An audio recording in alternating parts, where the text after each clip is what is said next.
Welcome to today's video. I'll be discussing the common misconception people have when detecting phishing attempts.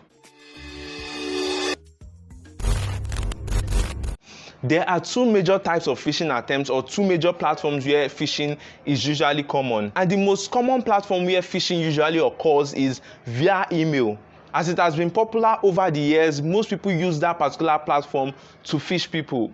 And then the other platform which is not so popular is online or via social media. That is another platform where phishing attempts is usually perpetrated. But the most common one, like I said, is via mail. So I'm going to start with the misconception people have about phishing attempts done on social media and on messaging platforms like WhatsApp, Facebook Messengers, and the other platforms for messaging. But you need to stick to the end of this video because phishing emails are the most popular ones, and those ones are the most dangerous ones, yes. So but before we go there, let me start with the ones that happen online and on the social media platforms. Some days ago, I saw this particular message that was sent to a group trying to educate people on phishing attempts online and on social media, even on messaging platforms. So when I went through it, it was kind of okay, but it was not well detailed and it had some misconceptions which I decided to trash out in this particular video. So let's just go ahead and look at it together. So it says, attention group members, for those who are posting free internet data, free this and free that, let me teach you some basic ICT. Any link that starts with HTTP is most likely a phishing link. Well, yes, that is right. Any link that starts with HTTP is most likely a phishing link, but sometimes it might not be a phishing link. But most times these days people don't use HTTP again. But let's just continue. So for those who don't know what phishing is trying to get sensitive information from people using impersonation tactics or trying to impersonate popular brands or popular organization or a particular person to get sensitive information and sensitive details from a particular person. So let's continue. So it said phishing is usually intended to get your personal details, including your date of birth, your bank account number, etc. Be alert. This is how scammers and hackers steal your identity and use them to scam. Please be careful and take notes. Avoid random links. Avoid all these null data links.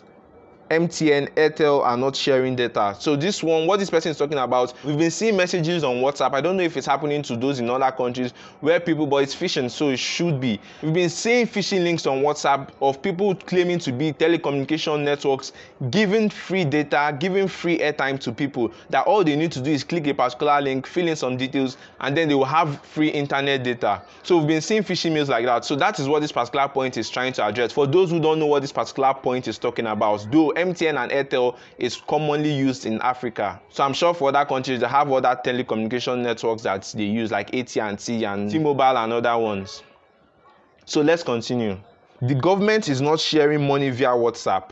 So this particular one too, we get to see phishing emails where they say the government is sharing grants, the government is sharing loans to people, that all you need to do is fill certain details, put your account number, put certain details, and sometimes they use this to phish people's credit card details and people's sensitive details like BVN and other details. BVN is almost like social security number for those in America and other countries. So they try to collect this information using this platform, saying that the government is giving free loans and free grants to people doing businesses, and then using this medium to collect people's data. So this is what this particular point is talking about. The next one says your bank is not sharing money. This one is usually done via mail and social media. You hardly see it on messaging platforms like WhatsApp or Telegram because people could easily detect that it's not coming from banks, that banks only communicate with you majorly via mail and via SMS.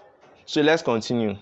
If coronavirus has not seen you, don't allow scammers to scam you. This one is quite funny. The person is like, when you're able to survive coronavirus, why would you now let someone to scam you? That right now you should just be smart and you should just try to make yourself aware. So that's what this particular line is just saying. So it's saying action. Be smart and ignore those links for your own good.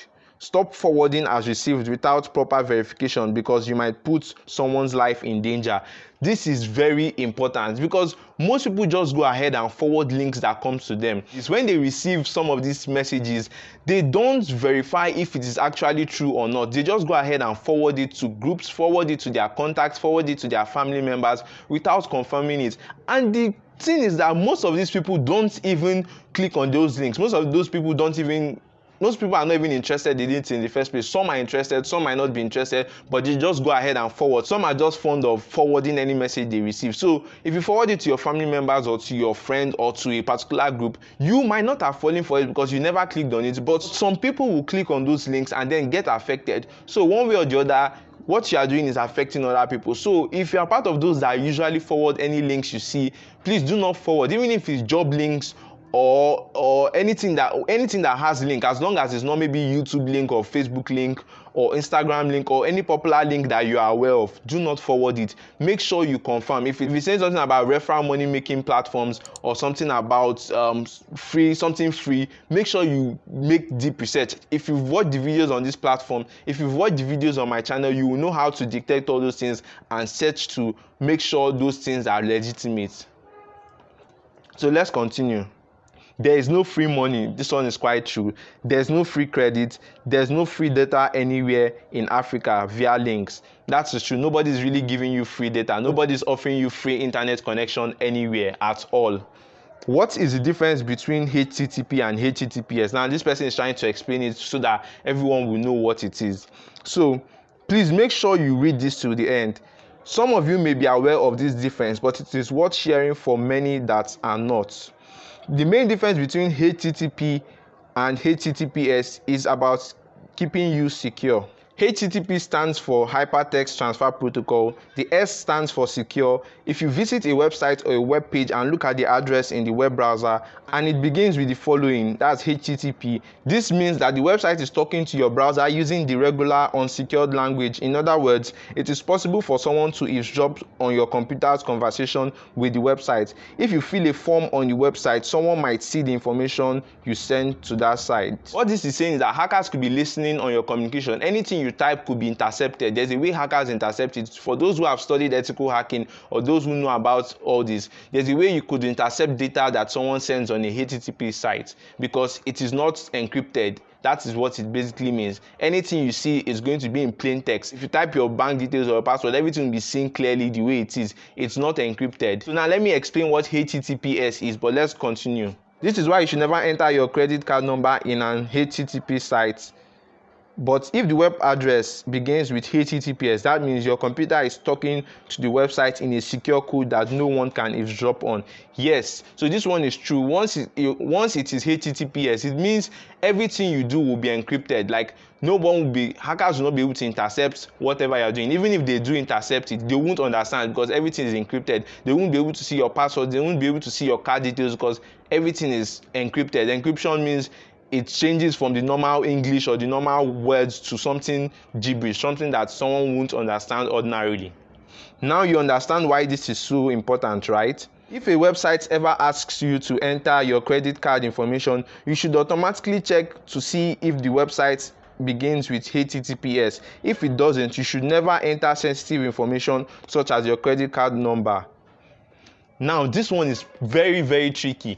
Yes, the person is not wrong by saying this, but what I want you to take note is that this was in the past. Right now, scammers and hackers will get your information even if you put your details on a HTTPS site. So phishing links could be HTTPS sites, it could be secure sites, you could see that HTTPS, and still they are phishing links or they are phishing websites. So you need to be careful. It's not just HTTP. Some HTTPS sites are also malicious, so you need to be careful. I'm going to put a link in the comment section below on how to detect phishing links. While checking the name of any website, first look for the domain extension, that is .com, .org, .co, .net, etc. The name just before this is the domain of the website. For example, you can see http amazon.diwali-festival.com. The word before .com is Diwali Festivals, not Amazon. So this is trying to say that the web page does not belong to Amazon, but belongs to Diwali Festivals, because whatever is before the .com or whatever is before that last domain extension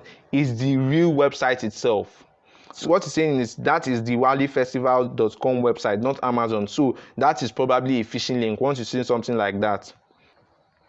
So it just gave another example here before concluding. You have hopefully learned something new. Now, please share and educate others. Stay safe as more scammers and cyber criminals are on the loose these days. This is a very interesting piece for someone who is not really techie to understand and then at least know the basics of phishing and how phishing works, so that someone does not fall into a phishing scam, or so that someone does not click a phishing link. So this is quite basic for everyone to understand, but it goes way more than this when phishing is involved. Now moving on to the second platform where you can see phishing, which is the email phishing. This one is, like I said, very, very dangerous if you don't know about it and if you don't know how to detect it. I know most people watching this might know how to detect phishing emails or might assume they know how to detect phishing emails, but the phishing emails we saw then maybe 5 years ago, 3 years ago, 2 years ago is not what we are seeing now. These scammers and hackers are really going the extra mile, going extra depth to make sure anything they are doing is really neat and that you won't even be able to detect it just looking at it or trying to apply the information or knowledge you knew a year ago. So I'm going to discuss some common misconceptions which you thought you knew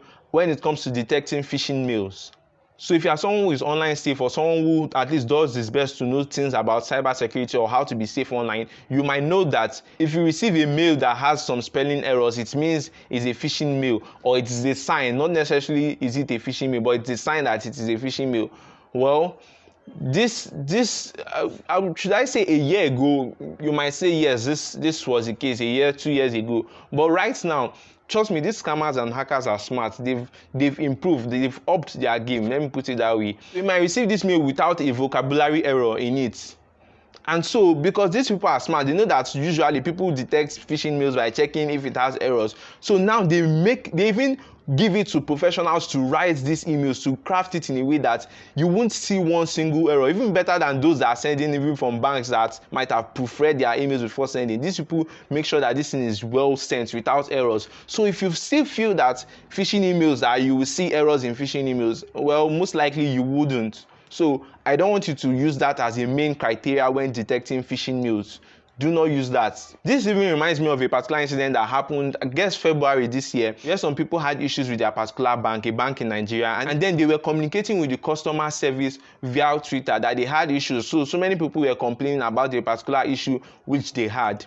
So someone was quite smart. So an impersonator that was impersonating the bank with the whole bank logo, with everything relating to the bank name and everything, now sent those people DMs. You can see what the person did. He sent those people DMs using the same templates those people usually use when they are sending. You know, most times they use these generic templates when they are responding. They'll say, sorry about the inconvenience, this, that. So these people just copied the exact templates and then sent it to those people via DMs, and then requesting sensitive details like their credit card details and some other details which they requested just to fix the error. For most people that were in a hurry, ordinarily some people might have noticed, but because they implored urgency in whatever they sent, people just rushed and then sent those details to that particular impersonator, and then before they knew it, most of them got debits from their account. It was when they now noticed the debits that they looked carefully and saw that they had been phished, that they had been scammed.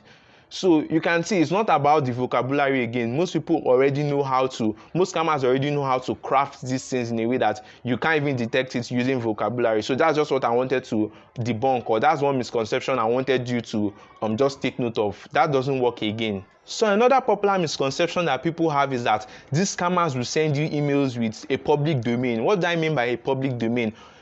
Public domains are like Gmail, Yahoo Mail, Outlook, and all these public mailing platforms. So, but this is not the case now. If someone wants to send you a phishing mail pretending to be from Amazon, the person won't use amazon@gmail.com or something amazon@gmail.com. The person will use the public domain, which is gmail.com or yahoo.com, because people know that once they see the yahoo.com or gmail.com, they'll say, how can Amazon use a public domain? So these scammers, what they use is they use a private domain. So you can see something like support.amazon24.com.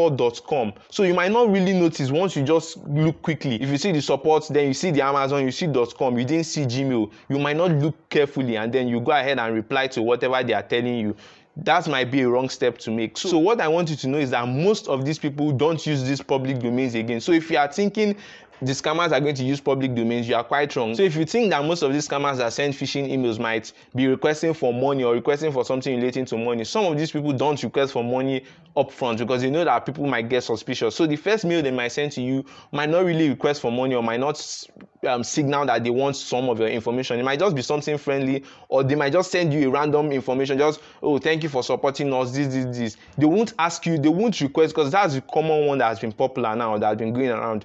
They won't send you anything requesting you to click on any link or any detail. They might just send you an information, thank you for shopping with us, we love you, this, and that is all. No requests for money, no request for anything, no request to click on any link. So they might send you this mail the first time, you might look at it and then you see, okay, there's no request for money, and they are not requesting you to take any action. So you might say, okay, good, you read it and that's all.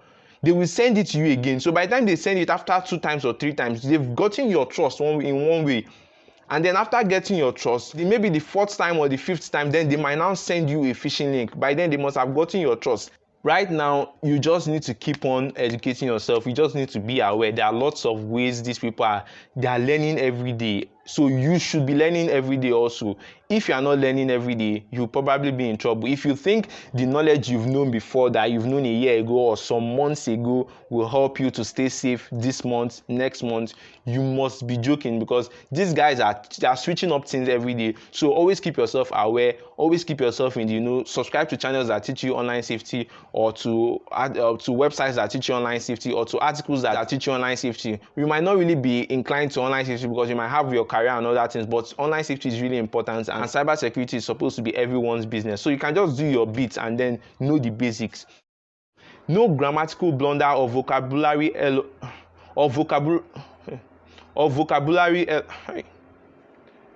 my God. Or vocabulary shit. So there's no common vocabulary there's no common vocabulary so there's no common vocabulary Jesus is Lord. How do people get to say these things? Vocabulary I'm not saying that. So there's no common vocabulary error.